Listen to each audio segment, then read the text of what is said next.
Hey there, my name is Nathaniel Glosson, and I work under the name Lead into Gold. And I'm an astrologer who's been into metaphysics and esoteric studies for a long time, kind of exploring the nature of consciousness. And this is my friend Stephanie. And Stephanie has been in the metaphysical field a long time as a life coach, as a psychic, a medium, a channel, a healer, all of these different modalities. And she's also been a life seeker in that domain of truth and philosophy and spirituality and all of that. And we have regularly had conversations for several years as we've been friends, having met down in North Carolina.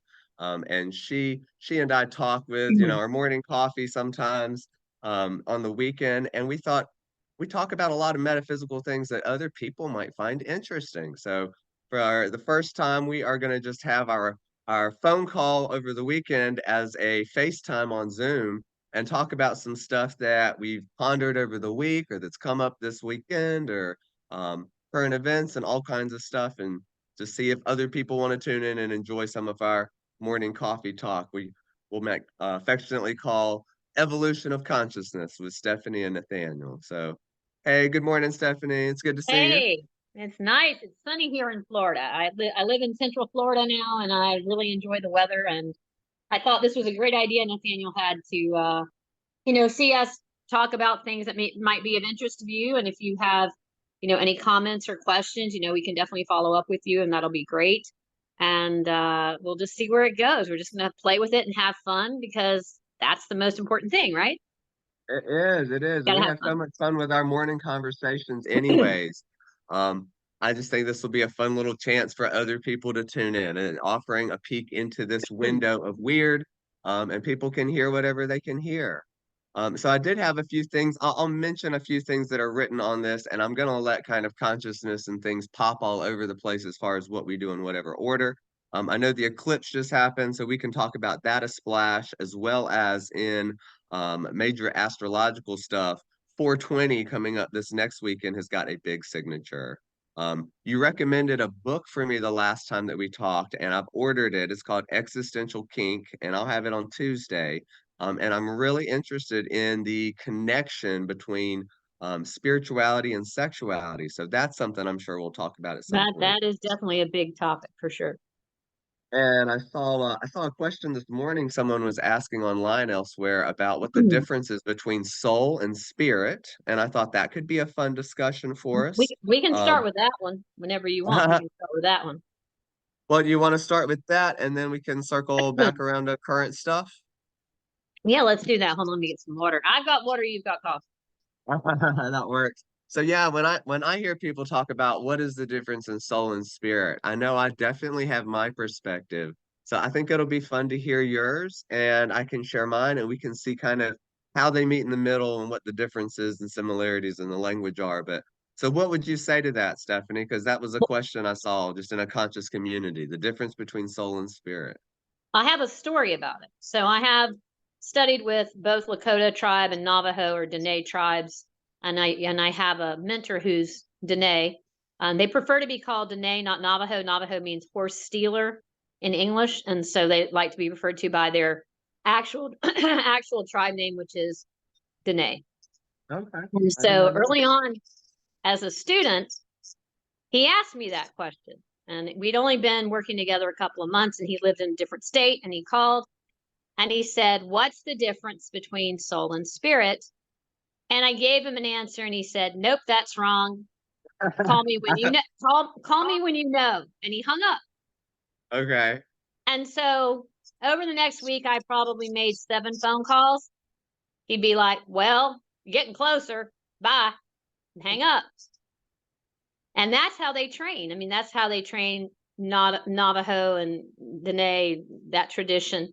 It's Um, almost like he's the teacher, the test you have to take, but all the actual work you're doing, you got to do the work on your own. You got to do your own inner investigation, and then right, he'll let you know. Check one. All right. right, right. So to him, soul is when, and I finally called and I said, the soul is when you're in the physical body, and that's the part of your spirit that's encased, and the spirit is all of you, the grander part of you. The spirit is what flows through you. And that was more or less his version, his answer. And I agree with that. The soul is sort of more the encased part of you that's within your body, and the spirit is that which flows through you. I love it. I love it. And I'm laughing kind of because when you talk about it being encased, I totally agree. And it's kind of like it's like we're like little sausage links in a sense. Like while you're encased in a little form, you've got the soul factor. And the spirit is that what I would say is the immutable, the unchangeable, the infinite, the eternal. It's like the ray of light. When I describe soul and spirit, I think of spirit being very much this fiery component and soul is this watery component. And I think in four elements through astrology a lot. But spirit is like if we had a God source core, it's like the sun. Everybody has a ray of light. Everybody's this infinite, eternal ray of light that goes on forever and ever. And that forever and ever goes in and out of these little sausage link experiences as individual people. And so when we're people, we have these ensouled, encased experiences where things leave a trail. It's got with the soul, there's this quality more of a trail that you leave. The karma of past life experiences is more in the mix. Um, and there's the idea with that soul quality and water of the soul being muddy or clear. And so while we're encased in a sausage experience, we can have this. You could talk about people having a good soul or a bad soul or a dark soul and a light soul. And all of that gaming is related to the condensation and density of the karma that But creates. no, no, Um, not exactly. Not exactly. well, I'm just I'm You're giving you're my on the right. perspective. I think you're on the right track. But if you say good soul, dark soul, that's an opinion. That's a judgment, really. And I want to clarify with it because I mean I think all You go ahead and clarify. You go ahead and clarify. the semantics because everybody like everybody has the a spirit that is 100% in the light to an extent. Everybody is part of God's source, and so we learn through different experiences that get classified as good or bad, dark or light, and those are judgment things that we see that can be made from a lower perspective. But that's that quality of the soul. And like when you think about the soul, like a journey of purification or just change, people change. The soul also equates with psyche. There's some kind of connection between soul and psychology, and people can change their psychology and their behavior in life the same way you can purify water, the same way you can boil out the impurities. People change their souls and have enlightening experiences and then condensating and so it's all this and we Yeah. can talk about it different ways, but it's that part of us that's encased that has more of the duality. The spirit is just this pure white light essence, and we all have that in us. It's all a So, matter of how much we let shine through. But right, right. So what we else do do you need got on? we got to clarify the spirit part a little bit because I think of spirit as little s and then big F, capital S, right? Oh And yeah. so little s is your oversoul. To me, that's the difference between soul and spirit when I gave the definition before. But then there's big S, which is God, right? God source Yeah. energy. So if you've ever had anybody say, I was almost in a car accident. I saw my life flash in front of me. I don't know how I got out of the way of the truck, whatever it is. There are times in your life when you feel the big presence come in. Usually I feel it coming in straight from behind or straight from above. And that energy takes over. And sometimes that happens for actors on stage with Art of Creation, where they merge with Source itself. And that's when the soul and the big spirit merge. And you can feel that usually in the act of creation. And that's a little different from like the oversoul, which to me is little spirit, which the oversoul has a better vantage point, a better viewpoint than say the soul has. I don't know. Do you like that? Do you agree? I like that. And as I listen to that, I just get a sense of the different layers that kind of cascade from big spirit, at the very top, all of these layers that are becoming denser and denser in a sense down to our physicality that have a higher or more abstract version of individuality, and it just kind of it releases the higher it goes up to ultimate source, ultimate capital spirit in a sense. But that's the like the idea of a mediating oversoul for a person is not encased in a physical body, but it has a certain essence of the individual, but that is also not capital S spirit in the sense No, of not really. the totality of combined consciousness. So there's just this factor with consciousness where, I mean, we really are, in a sense, squeezed like toothpaste into a casing that we all get this 3D experience with a personality that also has and connects up the line to these higher essences of ourselves, these less physical components. And then you're getting into the cosmic zoo on the way to source. That's Um, cool. That's so cool. that so Well, that's I think we hit that question. We nailed that, didn't we? I know, I love that. I think I found that question this morning just to give us a fun jumping Yeah. off, and that felt like something a lot of people have probably pondered, especially if you're just starting to think about things from like spirituality. Those two words, soul and spirit, that's one of those things you have to keep going back to the drawing board inside about. So going back to the eclipse that we had this past weekend, it was not an apocalypse. It wasn't the end of the world. I did hear, I guess, NASA did shoot their rockets or missiles or whatever. And I don't know, there's just a mix of weird stuff that was on and on about. A lot of people went and saw it. I stayed home that day just because I had an event the night before. Um, but what did you notice anything, or what do you have to comment about the eclipse, Stephanie? Well, there were three major earthquakes that happened around the time of the eclipse. There was the one in Taiwan that was 7.4, and there was one off the Mariana Islands that was 6.8, and then the New Jersey had that little weird, I think it was 4.8, something like that. I So remember we the did get a little earthquake. bit of a reaction. I remember the earthquakes. I just didn't remember if that was in that same mix. I It had was earthquakes on my list of stuff. within that last, within 2 days, front side, back side of the eclipse itself.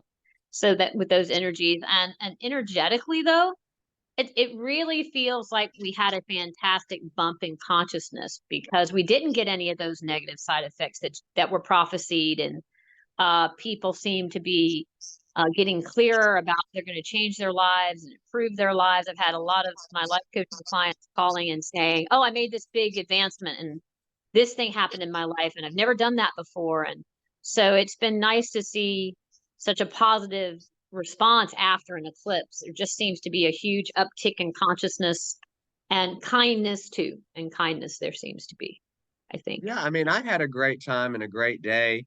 Even yesterday was, a great day. But there from the eclipse, the earthquake, I didn't know if that was around it or whatnot. I have astrologically, and I knew of these two, the lunar eclipse and the solar eclipse. Those are important little popping moments. I've also been saying a lot more about this 420 energy, which is Jupiter and Uranus coming together. And I really feel like, these eclipse popping points and this whole time frame of all of April and then even into May, it's not an exactitude, but like that theme is more of a base note that I think we will see the more precise popping points through the moon and all the more faster things showing us reflections of. And the earthquakes were definitely one. The boat in the boat and the bridge thing at was that Maryland? That is part of it. Have you heard there was a story that, after I did my talk on Uranus and Jupiter, a friend shared an article about a lot of people coming forward about Havana syndrome. Have you heard of that? I do not. If you have a definition, that would help. Tell me what Well, that I'll is. try. I don't know. All of these people are claiming that they have been targeted by different weapons that have done something that, gosh, I feel like I'm a little unprepared with this, but that they've been targeted basically by weapons that governments have been using that induce like side effects that create brain damage or heart damage and things like that. That there's some kind of like EMF or EMT, I'm saying my things wrong, but some kind of invisible damage through technology that they are the victims of and trying to get like lawsuits together. And so it's becoming more public. And what that story basically symbolizes to me in this, this Oh, yeah. Jupiter, Wait a you're second. Wait a second, though. Hold on. good. I That don't know why it's called Havana. Why is it called Havana? I I don't know. I gloss over so many details when I'm looking at my big picture sometimes. And the thing that's coming to mind is where is Havana, the city in Cuba or Cuba. It's somewhere? in Cuba, honey. It's I Cuba. feel like that's somewhere where it has been used a lot or where people were in a certain spot there. Like I think that's related to the origin or where people were attacked with it in some major way or something. I Um, gotcha. it would be one of these things that's like it's hard to prove because it's invisible and it's not a technology that's released or that anybody even knows exists. And this Jupiter-Uranus combination is really about so many things, but one of them is like the possibility. I mean, the theme of awakening. I am really, my Chicken Little report this month astrologically is looking for something big. The sky is falling or the sky is opening up, Well, I don't think it's something that falling. is That's good. so something big opening up in the sense of awakening and liberation and freedom. It's got to have a So freedom ring. here's the problem. Here's the problem. All right. What do we got? It's called the observer effect, and it's in quantum physics. And so Mhm. they've proven you have two different people do an experiment. Every condition is the same, except one person doing the experiment believes it's going to work, and another person doesn't believe it's going to work. And Lynn Mhm. McTaggart is the best known in the field for proving these things, and that you are the observer of your reality. So it's you got to be careful what you believe and what people are selling and what you're buying, right? Because Mhm. if you're at a certain rate of vibration, even if there's a big laser machine out there that's trying to injure you, if you're at a high enough rate of vibration, it'll have no effect. It'll just go right through you and you won't even be aware of it. And if it's not in your belief system, it's not even going to have an effect in general. Like that's Mhm. the observer effect, if that makes sense. Oh yeah. So I think we have to be careful about, I don't want to say conspiracy theories per se, but just anything. And where's the proof? Where's the stuff to back this up? Like, where are you getting your Oh information? yeah. Who's the source, everybody? Who is the source of this info? And then really pay more attention to what am I actually personally experiencing myself? Like, Oh yeah. Oh you yeah. get what That's I do. I do. That gets into something I wanted to. I mean, what are you experiencing yourself is going to come into a little segment I want to do on like acting when the ball is in your court. Because that is what's in front of us. And what you say about the quantum observer effect, I totally get. And that's part of the paradoxical quantum humor of Uranus. It should be said Uranus, but it humorously comes out Uranus. But that effect in that quantumly, some people in this like awakening period, this liberating freedom period, it's why we can all collectively go through one period and have two different experiences. Some people are expecting and aligned with this, and some people are expecting and aligned with that. Um, and that's kind of what you were talking about so with the observer thing. right, but it gets into the two worlds theory or multiple worlds theory, not the multiverse. That's a big topic, but the two worlds theory is that the Earth is splitting into more and more two different experiences. One is a very negative experience, and one is a very uplifting and evolving experience. And as consciousness evolves, the lower gets lower and the higher gets higher, and that differentiation is greater. So much so that you can have two entire groups of people living on the planet at the same time having completely diametrically opposed experiences. I am And familiar. eventually, they may not even be aware of each other if the Yep. differentiation gets to be too great. I'm hoping I'm hoping something this month is ready to sew things up with a jubilee, a celebration of uplifting as we have, some changes related to currency, economy, all of these things. I don't think we have finished seeing whatever this big Jupiter, also fortunate, large, freedom, change, radical upliftment. I don't feel like it's finished yet. I do want to tell you something, a current event that I don't know if you just heard about that I just heard about this morning from my partner. Hold up, hold And up, hold up. I keep interrupting. I don't mean to interrupt, but you're fine. before you share them of that, tell them about how disconnected I am from the world and technology and news. Stephanie probably does not watch any TV, No, read any papers, any of that. no. She lives her life and does her work and service and kind of goes where she's told and what's immediate, what's local, and she's connected where she's connected, but she's always said, you know, if something happens in the news, you should let me know. So I'm wondering, I feel like I this know. is an So I'm just saying for the audience, I probably have not heard this or have no clue. And the rest of you might be like, how does she not know that? I really am sort of in my own vibration. So I'm ready. Have I heard it? well, I don't know. We'll see. it's because I woke up and my partner was like, did you hear about this?" And I hadn't heard about it either. And it is it's hold on now, Iran sent explosive drones and missiles and officially attacked Israel. And that happened, I guess, April 13th is what the date said on the news when I looked into it afterward. So there's just been an attack that is getting a lot of media attention, um, that has people saber rattling about World War III. It's pitched the idea of the US with NATO and the UK versus Iran with China and Russia and North Korea. And I mean, it's a big formal attack, and the U.S. has said that they support Israel, and it's one of those things that seems like a saber rattling of World War III, something that's like trying to pop something bigger on I that. got you. So And what's the question, more or less, in there? there's not a question so much. There's just me sharing. That's just what's happened. And So, I so just mean, I'm just trying to think of the best way to like get into this conversation. So, I channel, as you know, we haven't really talked much about Arya, but I channel a loving fifth dimensional being named Arya, who is with the Arcturian Protectorate.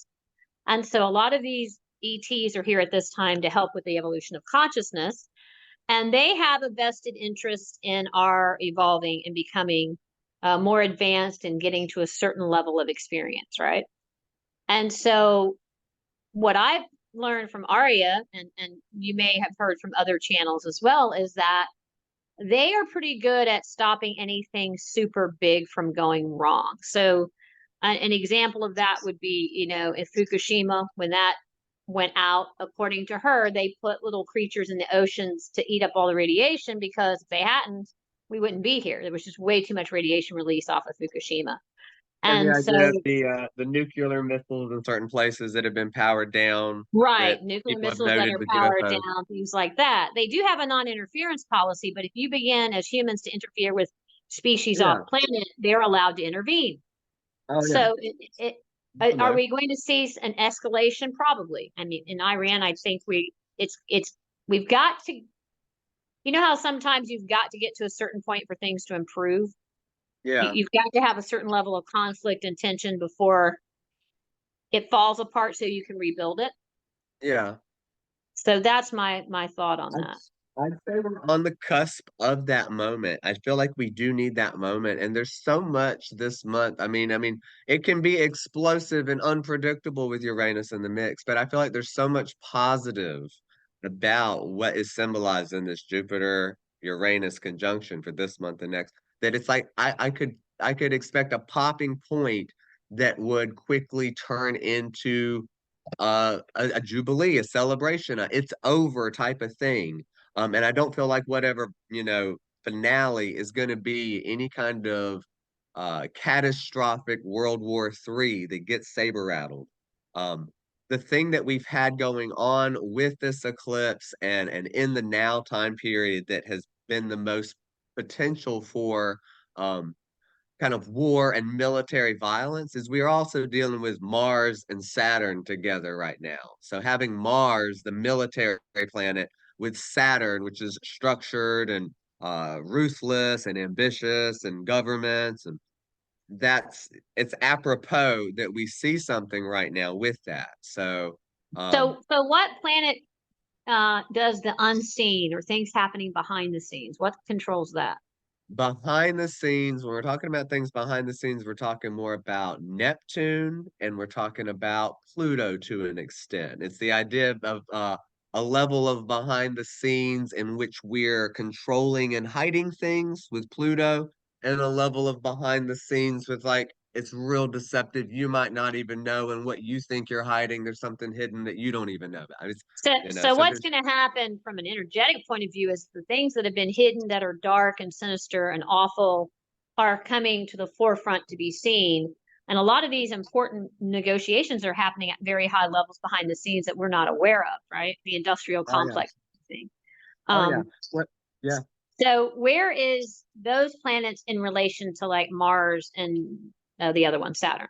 So they're not quite in the mix as much. What those planets have going on, I mean, just everything feels so fortuitous. So I mean, I feel like everything is golden already. We're Right, just right. getting through to 2025 and such. But everybody's, oohed and awed in astrological community about how Pluto is now in Aquarius, where it's going to be for a long time now, and that does set quite an Aquarian tone at the base note. But this year, Pluto is dipping back through its retrograde right back to like 29 degrees Capricorn um for a month or so. And it might even be around our election. Um, and then it's going to go forward again into Aquarius. When Pluto goes back into Capricorn, the sign which is all old established Right, right. things, authorities, where the 2020, just the government, Capricorn sign, that is like a that is the last time it will be there Well, for a long time. So that's I, that's I kind of symbolic. I can go Go out ahead. on a limb and make my predictions for the election if you like. Go for it. Yeah, tell me what you feel. I'll tell you what I have I'll tell you, felt in I'll tell you mind. what I've gotten from Aria and then just my own scanning the energies. We have different options from this point in time, right? If the planet chooses this way, we get this person. And that's how it goes, right? And energetically, it doesn't feel like Biden or Trump at all. But there are two options that could happen. One is it's really the time of the women stepping back into their power. So we could easily see where one of these two gets elected and the VP becomes the presidential candidate, right? So on the Democratic side, we might end up with a woman power. There you go. And that's going to take the country in a certain direction that would be different from there's the balancing of the oppression of women with that from karma, because we are at a point in the universe where all karma gets balanced and all truth gets revealed. The other is there's tremendous energy from an energetic karmic standpoint for Kennedy to balance the Kennedy family line. I know Kennedy's an independent, but he would make a great VP candidate, probably somebody Trump might enjoy. And you could see the whole Kennedy thing come around again to be balanced karmically. That's my thought, that we'll either get a woman or Kennedy. All right, your turn. That's what I think.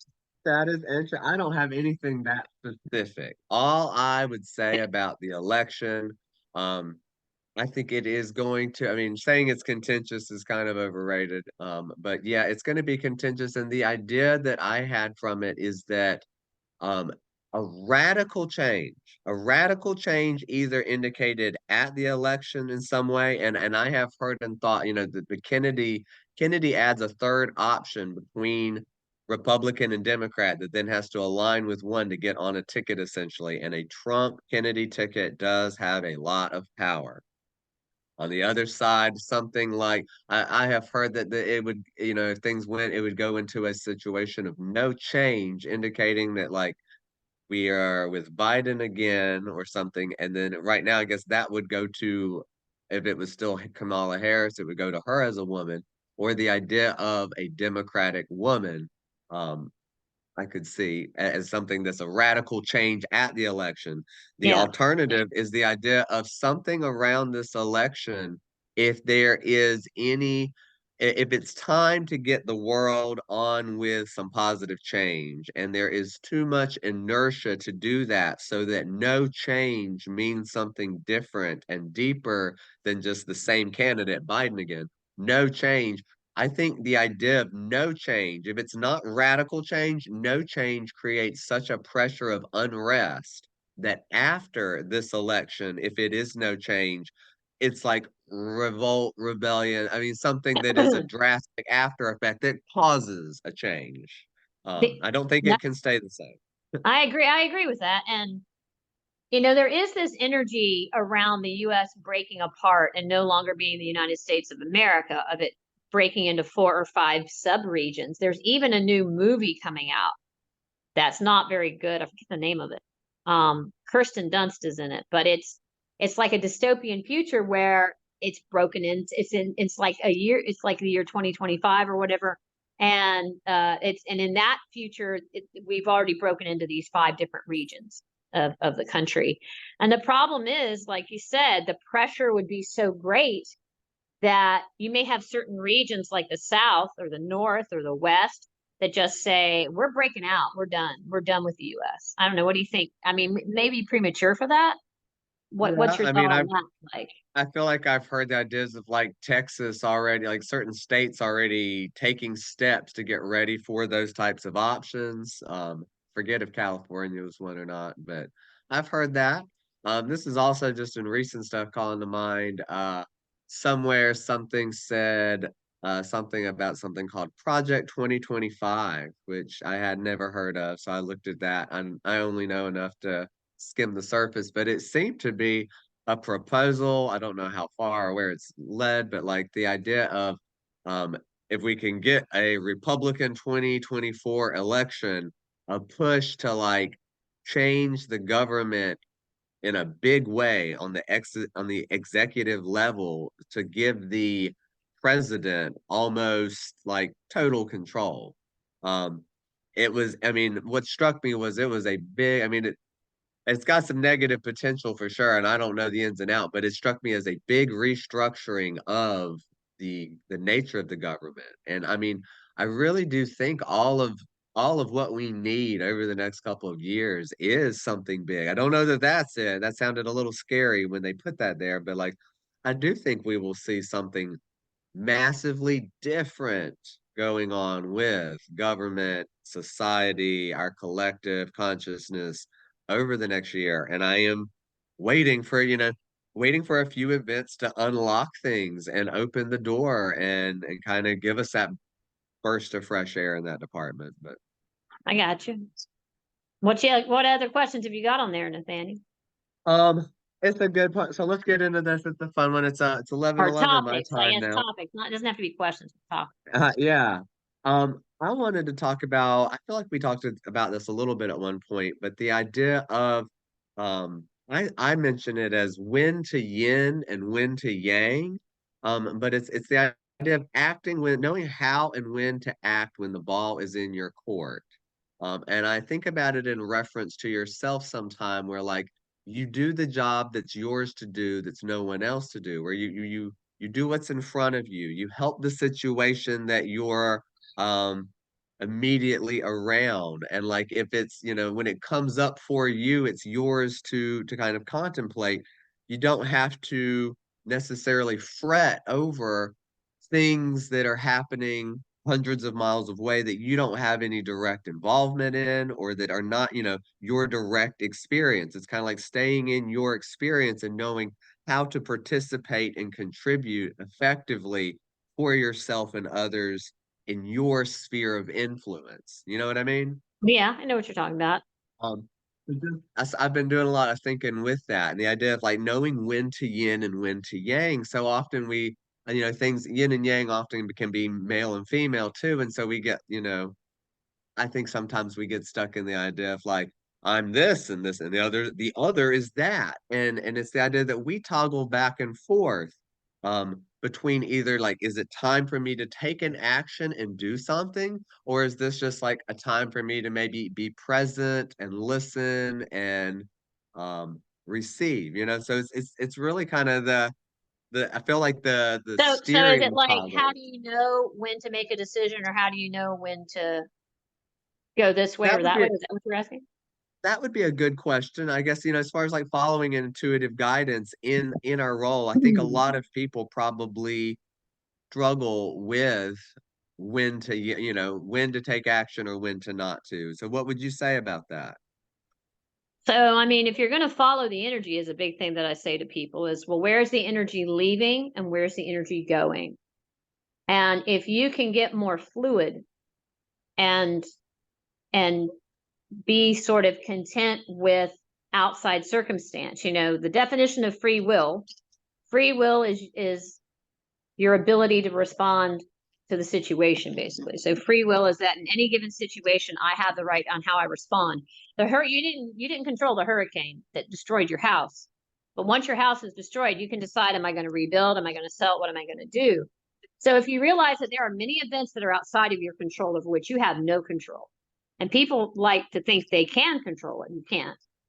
Then if you can really accept, in Arabic cultures, they call it the will of Allah. It's the will of Allah, and they don't get as upset, I don't think, about It's things. fate and free will. Fate and free Right, will. right. And so it's hard to balance that, but you just can't sit there and wait to win the $1 million either from the lottery. That's not necessarily how that's going to roll. So you have to decide, what do I choose to create? It's really about, you're on the planet to help create something. And you can create something that's small, or people would perceive as small. But if you're happy and having a blast doing it, do it. Absolutely do it. And that's where I think we're headed. We're getting away from these larger corporations and things like that. At least most people are, to becoming entrepreneurs, starting their own business, doing side hustles. And how do I do multiple streams of income? I don't feel like going to college for 4 years and incurring a huge debt. I'm going to be creative and do what I love doing. There is this huge energy push towards, what do you want to do that you really want to do, and be brave enough to do it. That's the Yeah. thing. So what if you fall on your face? You just get up again, try something different, or try that again if it feels right. I totally feel that. The idea of freedom and free will, just the ability to stretch further. I feel like collectively, societally, and just in the past, there's something that has had everybody more confined and caged to convention, tradition, expectation, fate, and less able or willing to allow themselves to be free in that sense, or to activate their free will. And I think that that's part of our evolution of consciousness. So many people are, what I say, are instinctually reactive. They react instinctually, Yeah. um, Yeah. snap back, and then a little higher emotionally, just very swayed by the emotional and the astral. When people start to activate more of that mental discernment, you've got to get clear on, like, what the more you know yourself, the more you know what you desire, and then you can go after that desire, and then that changes the desires as you quest into why you desire that, and then you desire different things. But I do think there's something that's got to unlock and uplift everybody's ability and potential to have their free will freed.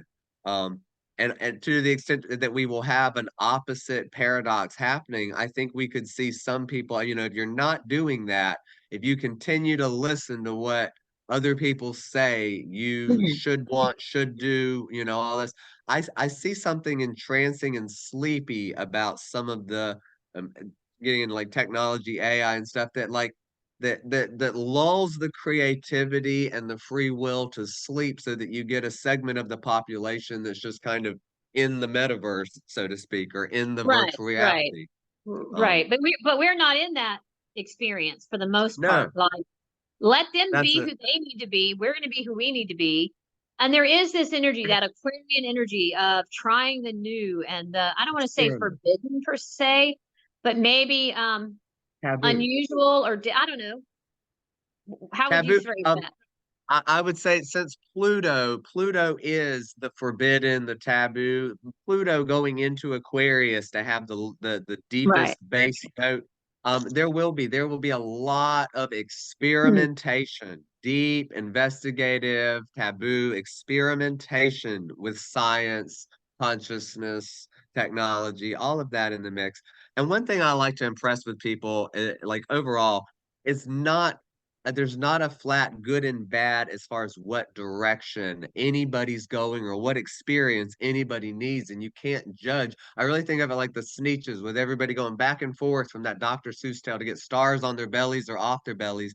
Some people need different conscious experiences.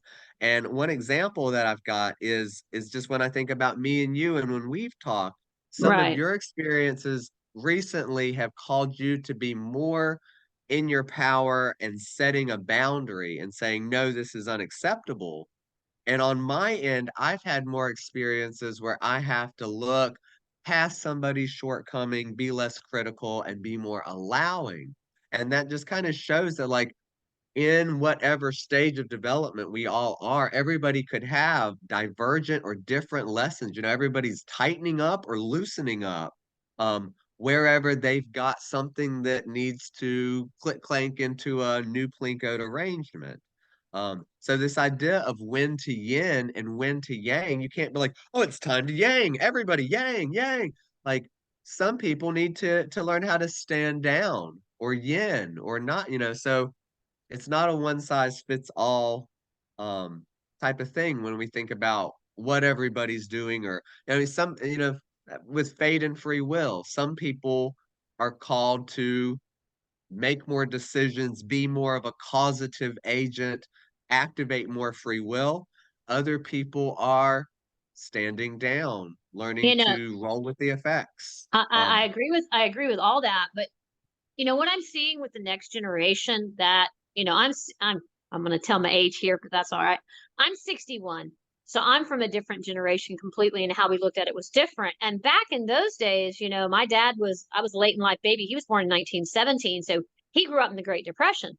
And if you made a mistake or fell on your face, so what? You get up and you move on. Where a lot of this younger generation, if they make a mistake, they just collapse like a wallflower. I mean, they don't know how to respond. They just get into depression. They get too anxious. They can't move. They get frozen basically.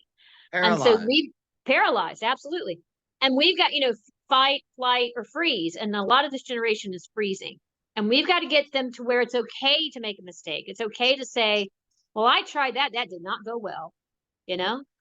I was thinking about that. We watched a You know? movie.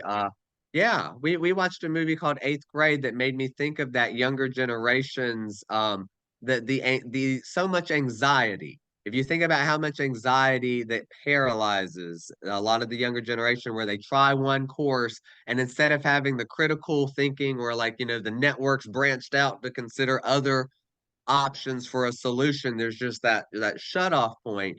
um I have speculated or wondered if something about, like, we did not grow up with a phone and a tablet and No. all of the social media. And so with having more periods when you were bored, when you had periods of quiet where you either sat outside or sat in your room, when you had to go within and you had to think about things and contemplate things and work through digesting your feelings and stuff, if you just have stuff coming at you from this all the time, that's exciting, it's exciting your emotions and your thoughts, but it's also causing worry and fear and comparison and all of those things that happen with growing up, and you're not able to digest them. You're just constantly on Right. fight I or agree. flight, I agree. so that you are more. And I feel like that's been engendered to, in a way, I mean, to freeze them, to try and freeze the younger Mhm. generation from using what could be some radical, elevating, uplifting, um, innovative solutions. Um, Right. And some people are, I mean, not to get it wrong, there are a lot of people oh that yeah, are seeing this and making a difference. But it is too about this idea of collective consciousness or oneness, like all of us becoming one. The internet has done great in that aspect of being able to talk to people from all around the world and know what's happening in other places and things like that. You know what I'm saying? oh And yeah. so it is, we have to look at how do we live our personal daily life, but how is that also affecting like everybody? You know what I mean? Hmm. Oh yeah.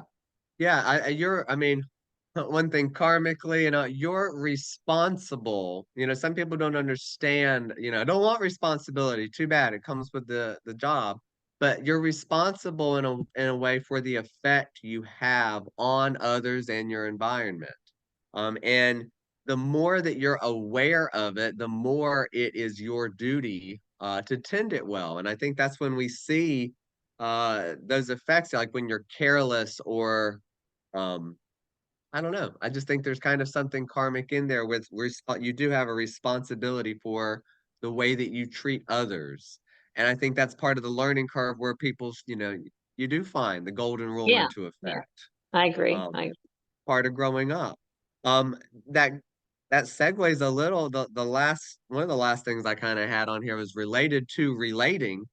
Because I am hoping to put something together with like a 4-part intensive on looking at all the dimensions of how to look at relationships using astrology and stuff. But when I was thinking about how to yin and how to yang, I thought about how you've got your two fundamental pieces. You've got your two parties, and those two parties have different relationships. When you're one person and there's another person, well, I think of Libra and Scorpio for all our relationship stuff. And so there's a way where you do a balance with the other person, where you want to find a harmony of equal, of partnership. But along that way, when you have two people, it's common for one person to be up in some way and the other person to be down. More money, power, knowledge, position, and the other person has less. And things can flip. And in other manners, maybe the other person has more of something that the other person has less of. So there's this configuration where one is up and the other is down. And there's this ideal of in the middle, moderation, temperance. And so when it comes to relating well with others, when there's too much of a difference, I think that's when we have our crises moments, or we've yang too much and we've got to yin and something pops to settle it back. And so there's this dance of being up or being down or being even, which takes two and creates a system of three. But the You can dynamics be, are you got to include a dynamic factor though, I think, which is, what do you mean? well, you have a natural power play between a parent and a child, for example. The parents have authority. They're raising those children. They're not level to begin with. I mean, when you're first a baby, you depend on your parent for everything. Oh yeah. As you Oh become yeah. an adult, that change. So if you're talking about parent-child relation, that's different than in a partnership. A partnership, I think what you're sharing is more accurate. You Um, get what I'm and saying? But in a parent-child, no, there's this authority factor in there. even in that, I want to take that in and bring the scope out. When you're the parent and the other's the child, you're right. The parent is on top and the Exactly. child is on the bottom. There's something so unique in life, though, where like all these relationships, they grow and they change. And that parent-child relationship, even then, like the parent is the teacher and the child is the student learning. Well, even then, there's some playful things about a child's behavior that teaches and reminds the parent. So the child can be the teacher and the parent is the student. But anyway, back to, in Well, general, hold on. I mean, and you're making an important point there because, like in my life, my mother was an alcoholic, so I was an adult from as early. I didn't get a childhood. I was always in charge. Like literally, when I was like 10 years old, my mom came in one day and she said, "Do you think we should move or not?" I was a kid. I said, "Yeah, it's kind of boring here. Let's move somewhere new." She hired the movers the next day. We moved 3 days later. it's like flipping a coin. you know? And Yeah. so it does create an issue as an adult if you've had that dynamic flipped where you were a powerful child and you never got a Oh childhood. yeah. Oh You yeah. know, This you're whole making a really th- important point here about if yin and yang have been flipped badly.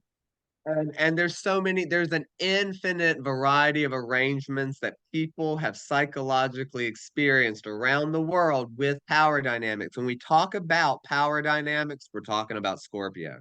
Scorpio and Libra are next door neighbors, all about relationships. Scorpio is the boiling ground of probation where we get through all of the problems of inequality so that we are relating well together as one. So there's going to be all sorts of paradoxical flips in that. But think about this in a natural, normal, traditional parent-child relationship where the parent is in control and in power and the child is not. Over time, as we grow up, as we grow up to maybe being in our 20s or 30s, we relate to our parents from more of an equal, hey, we're all in life together, we kind of get it. And then as things get older and our parents are in their 80s, 90s, and we're up here and we're grown up in their elderly days, we choose their nursing home. We have to, feed them. So the power dynamic shifts. And so it's almost like karmically, naturally, organically worked into the life cycle. You can just observe nature in the life cycle to see all of these little metaphors. So the idea of up and down and even is all in the mix, and we experience all of those positions, those three positions, a holy trinity created out of two at any given time. And that's if you think about the vibrational difference that creates the power, or the correspondence, but that toggle. Another way to think of it by polarity is that you've got two people in a partnership, and this any system of two, a partnership or anything of two, where one is yin and one is yang, positive and negative polarity. And so we all have both within. And so when we're meeting and connecting with different people and experiences, there's something attractive where a yin and a yang energy in the mix can come together, and you can have one person's yang interacting with the yin, one person's yin interacting with the other's yang, two yang energies building, two yin energies building. So there's, from these two, yang and yin, when they meet, if something is yanging, it can interact with something else yanging or something else yinging. It creates a system of four from two options. When the two options relate, you've got four possibilities, which is in essential your earth, air, fire, water, your four elements. So again, something about the numerology and just thinking of organizational systems in metaphysics and in nature, one source, one spirit, one everything, that then we all can see down here in our sausage casing is two, either an up and a down, or a yin and a yang. Everything's related in a system of duality. Polarity is two, and it creates three three options, up, down, even, and four combinations. So the variety of life, the infinite variety of life that creates, sets up a system where it's there. I don't want to say there's not right and wrong, not going in that direction, but the idea that there's an infinite variety of experiences to try. And there is learning and lessons built into each so that we create more and more, I feel like, truth and beauty as things evolve. Um, and people learning how to respond when it's their time, when there's a situation in front of them to respond, how to either speak up or how to patiently listen at any given time. That's what kind of unlocks the next situation, the next evolution of consciousness. Um, I don't know. I feel like I rambled a lot there for a minute. You did. I mean, I think for some people that might be a little bit um advanced, I guess, advanced way of describing it. I think people will understand that and get that just fine. But there's also neutral, neutral. Oh You yeah. didn't talk about neutral. Well, I would say neutral is where you have them, where you have a balance, where you have an evenness, Right, um, right, right. is that neutrality. It's that 0 point. It's like on the scales, being, are they tipped in this direction or this direction, or even, which that 0 point energy is what I kind of, if in Rudolf Steiner terms, that zero, the fulcrum of Christ consciousness is at the center. And when you're completely centered and aligned, that's where the miracle magic is. That's where the clarity is. That's where the crisp, conscious, concentration, all of Right. that. Can you be unflappable? Can you be where you don't react? That and there's That's a there's there's a big thing, I principle think. in the Kabbalion that there's always going to be the ups and downs in life. The tides come in and the tides come out. So there's highs and lows. And so it's the masters are the ones that realize when it's really high how to maybe like if it's really high and anxiety, how to kind of calm down and how to kind of bring, how to balance that high tide with a low, passive, like, okay, chill. And then when things are really low, a way to like really rally and keep things high and know that things will be better and put effort in. And so the masters are the ones that realize as those tides come up and down in life that you don't get caught and swept away on the highs and get burned up in the sun, and you don't get sucked down into the lows and wallow in despair and hopelessness. That it's going to keep riding and riding it well, and surfing the wave is about how you maintain your consciousness at any given point. How centered are you? You don't know. um No, you don't. Well, neutral's good, but you don't want to maintain your consciousness. You want to continue to evolve, and you're going to evolve right now, whether you want to or not. People are well evolving who don't even intend it's to and it's don't want it's to. it's Don't the want. it's the paradox of dynamic neutrality, dynamic harmony. You don't want something that's so still that nothing's happening. And so there is something that is creative and fluctuating and moving in a harmonious fashion. And when I think of all these things astrologically, I go through Libra. Libra down on the surface level is ruled by Venus, and if things are too pleasant, and they can get kind of in a stalemate.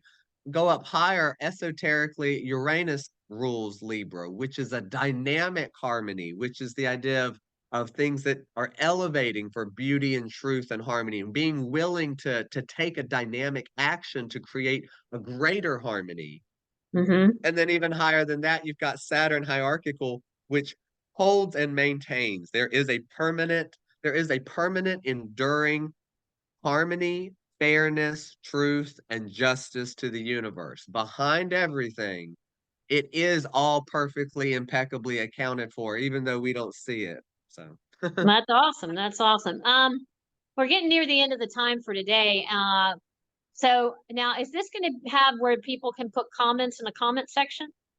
I'm gonna try that. This is all we're having an experiment, people out It there that is have an tuned in experiment. It is.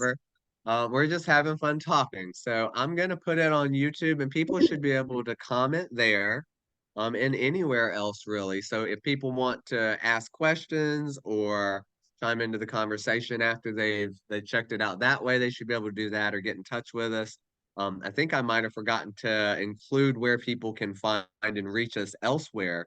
Um, my name is Nathaniel Glosson, and my website is www.leadintogold.com, LEAD, the letter N, the number two, the word gold.com. And I'm led into gold on all sorts of social media. So you can find me there. I do astrological sessions looking at basically anything anybody wants to look at. So if you're curious about your own unique design, you can find me to talk more about what you have going on that way. Stephanie, I know Stephanie does several one-on-one things. She also holds some groups for people that are curious in things like evolution of consciousness, ETs, channeling, mediumship. She holds sessions.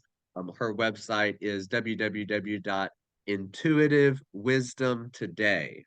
Those three words.com. INTUITIVEWISDOMTODAY.com.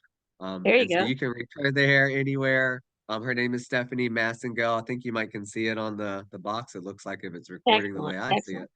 And then, So reach maybe out they to her. can, if they have a topic they want us to discuss, put that in the comment section Oh as yeah, well. for sure. I mean, if people get interested and they want to say anything or ask questions, that will definitely create some stuff for us to talk about next time. And so we'll see. Yeah. We don't even know. I don't know how often we'll do this. Weekly, bi-weekly, monthly. We'll Yeah, see. Well, we never got to the sexuality topic. What was it we were going to do for that? no, I did. I mean, we did actually cover pretty much everything on my little paper. I did have the idea of sex and spirituality, which that can definitely be a topic next time, and I will I was thinking have we the could do book. that next time, or talk about tantric. People do not understand tantric at all. It I they could don't. talk forever just about the link of sexuality and spirituality. That is a big passion for me, and that's why that book that you gave, I Right. don't know Right. that it's all sexuality, but that book looks extremely interesting. So we'll talk about that too. But Yeah, we'll definitely get into that some next time because that's a big one. Well, thank you for Well, having me. We'll do it again. I don't know exactly when. I hope this has been fun for everybody. Feel free to reach out to yeah. either of us, and I'll let you wrap it up. All right. Yeah, everything she said, y'all. So thanks for coming. I'm gonna go ahead and stop our recording, and we'll talk to you and see you next time. Bye.